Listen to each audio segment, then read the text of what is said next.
il s'agit aujourd'hui, je vais juste prendre cet angle-là, d'étudier le rapport dans ce conte-là de l'enfant à l'animalité et du statut très singulier qu'il prend de cette œuvre littéraire unique, puisque par Perrault, le seul, l'initiateur à l'origine et donc le créateur, apparaît le Petit Chaperon Rouge, repris ensuite, qui a eu une postérité extraordinaire, et jusqu'à aujourd'hui, quand on se réfère à cette histoire en nommant la petite fille Petit Chaperon Rouge, ouvert par ailleurs, enfin toutes les variantes qu'on a pu imaginer, ce texte est d'une extraordinaire vitalité et productivité et d'une extraordinaire actualité ou d'une atemporalité, je ne sais, qui peut inspirer jusqu'à aujourd'hui et nous intéresser aujourd'hui de le lire.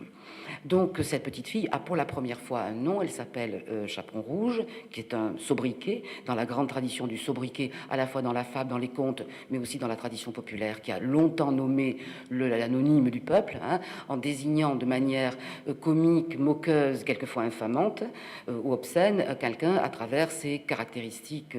On est pas loin de la caricature, n'est-ce pas? Et ce chaperon rouge dont est coiffée la petite fille, coiffée parce que ses mères et mères grands sont coiffés d'elle, au point qu'elle lui met sur la tête un chaperon. Ce chaperon, on l'a vu, on le voit dans quelques illustrations à l'entrée qui sont très intéressantes, y compris celle de Gustave Doré, n'est ni un capuchon, ni un mantelet qui emmantellerait la petite fille et la protégerait de manière maternante par le soin de ses mères, n'est-ce pas? Et rien de tout cela, c'était lisible pour le lecteur du XVIIe siècle, déjà, qu'il y avait là un anachronisme cocasse, comique complètement, qui aurait pour équivalent aujourd'hui de mettre sur la tête d'une petite fille un chapeau à bibi et voilette ou de l'affubler pour l'envoyer à l'école maternelle. Et donc ce qu'elle a sur la tête, c'est une coiffe d'adulte, de femme adulte, et déjà démodée, qui appartient au moins au Moyen-Âge jusqu'à la Renaissance, qui est simplement un petit diadème, enfin de tissu quelquefois riche, hein, souvent orné, surtout pour les fêtes, avec des bijoux, etc. chez les gens riches, chez les gens du peuple, mais en tout cas qui ne se portent pas tous les jours de fête seulement, et qui est une coiffe d'adulte et de femme faite, et donc une parure évidemment désaccordée à son âge, de surcroît rouge. Donc c'est Perrault qui invente cette manière de singulariser l'enfant, la petite fille et le loup, de ce chaperon qui nous fait relire le préambule du conte d'une toute autre manière.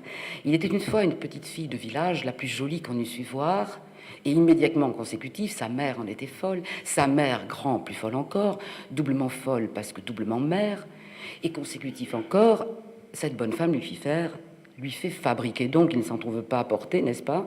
On est déjà sûrement dans un milieu suffisamment aisé pour passer commande à une couturière, une modiste ou je ne sais quoi, s'il en existait à l'époque, d'une coiffure qui est d'une étrangeté, d'une incongruité totale, hein, et qui fait que, par la voix populaire d'ailleurs, qui va reprendre le sobriquet, partout on l'appelait le petit chaperon rouge, parce que des contemporains pouvaient trouver très comique, et même cette petite fille est ridicule. Et cette petite fille est surtout en posture très dangereuse, car elle est signalée aux environs, bien sûr dans le village et partout ailleurs, petite fille de village. Elle n'est pas une paysanne, elle est petite fille singularisée comme appartenant à ce milieu, sinon urbanisé, du moins d'une cité organisée et humanisée, dans laquelle, du village, ce qu'on appelle le village. V majusculé en plus dans le conte.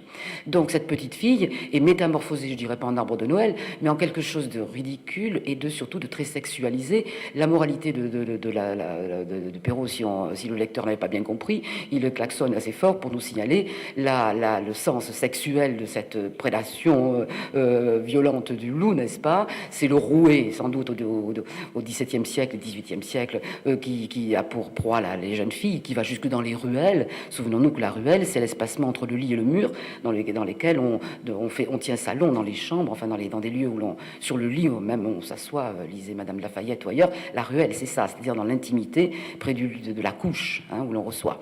Donc cette petite fille est jetée dans les bois par une mère qui elle-même n'a rien de ce que le 19e siècle en fera, et surtout avec la version des frères Grimm, qui ajoute la happy end par contamination du conte des 7 biquets, n'est-ce pas, de cette mère chèvre qui avertit les petits biquets qu'il faut pas ouvrir la porte, hein. Ici, il n'y a aucune interdiction, il n'y a aucun avertissement. Cette mère elle-même ne prévoit pas, n'anticipe pas, pour sa vieille mère qu'on lui a dit malade, de préparer des galettes, ayant cuit. Et là, dans les inversions, avec la légèreté, la désinvolture qu'on a vis-à-vis de ces objets méprisés, par les éditeurs même, parce que venant du peuple, donc on peut prendre à son aise, comme on le ferait jamais avec Racine ou avec Proust ou je ne sais qui, hein. Donc on peut en prendre à son aise, on inverse les deux verbes, et du coup on trahit le sens, qui est que la mère s'est mise en cuisine, le verbe intransitif, cuire, elle a allumé les fours, et puis elle a fait des galettes parmi des tas d'autres choses. Et du coup, lui vient l'idée d'envoyer à la mère Grand. Il n'y a aucune intentionnalité au départ de préparer des galettes pour la mère Grand. Donc cette mère n'est pas ce que le psychologisme, le sentimentalisme de bourgeois, j'entends, d'une famille dans laquelle les liens, les affects sont valorisés, et l'enfant lui-même ayant un statut qui a changé. Bon, au 19e siècle, fera de cette mère une mère gentille avec sa propre mère, n'est-ce pas, et qui envoie sa fille faire ce qu'elle n'a pas le temps de faire, porter une galette. Ici, en effet, la mère expédie bien sa fille voir aller là-bas où elle n'est pas, va voir là-bas si j'y suis, ou surtout elle ne va pas, lui envoie porter, donc lui donne mandat d'accomplir un geste qu'elle-même ne fait pas. Donc elle charge sa fille d'une mission qui est normalement celle de la fille, et en tout cas au départ il n'y a pas intentionnalité. On est donc bien loin de la mère maternante bon, qui a des sentiments nobles et affectueux pour sa vieille mère, n'est-ce pas, et qui donc envoie sa fille. Porter une galette et un petit pot de beurre, et d'ailleurs la formule elle-même qui revient sans arrêt et qui frappe du point de vue qu'il a empli la bouche et fait fonctionner, et déjà quelque chose comme extraordinairement poétique et gustatif, de faire bouger dans la bouche, comme toutes les formulettes de volubilité de toutes les cultures, n'est-ce pas? Des gens avec cette galette et petit pot de beurre, on est dans la... Bon, phonétiquement, enfin, etc., martèlement et rythme, enfin... C'est un objet poétique. Et donc cette mère, elle envoie la petite fille sans l'avertir, ce qui, là aussi, dans la morale, dans le moralisme ultérieur, dans laquelle on verra une épreuve à laquelle la mère soumet la fille, et ne parle pas au loup, ne désobéis pas. Si tu désobéis, tu seras puni. On voit tout de suite là, et donc elle est punie évidemment, et d'où la happy end dans le 19e siècle sentimental et soucieux de ne pas traumatiser les enfants, n'est-ce pas? Il faut un petit sursis quand même, une rédemption, qu'elle s'en sorte pour une fois. Ne t'inquiète pas, hein, tu vas désobéir.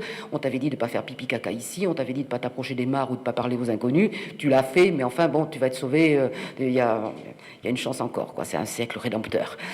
Là, aucune rédemption. Perrault garde toute la dimension archaïque et violente, barbare, hein. C'est que c'est une mère absolument insécure. Elle l'est déjà, et avec la mère Grand, d'affubler cette et elle l'envoie au casse-pipe, effectivement, puisqu'il n'y a aucun avertissement. Mais s'il n'y a aucun avertissement, du point de vue de la rationalité moderne, entendez, de quoi est-elle punie? Si elle n'est pas punie de sa désobéissance. Il n'y a aucune désobéissance ici.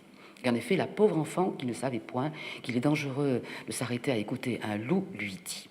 Donc cette petite fille rencontre le loup et forcément court à sa perte.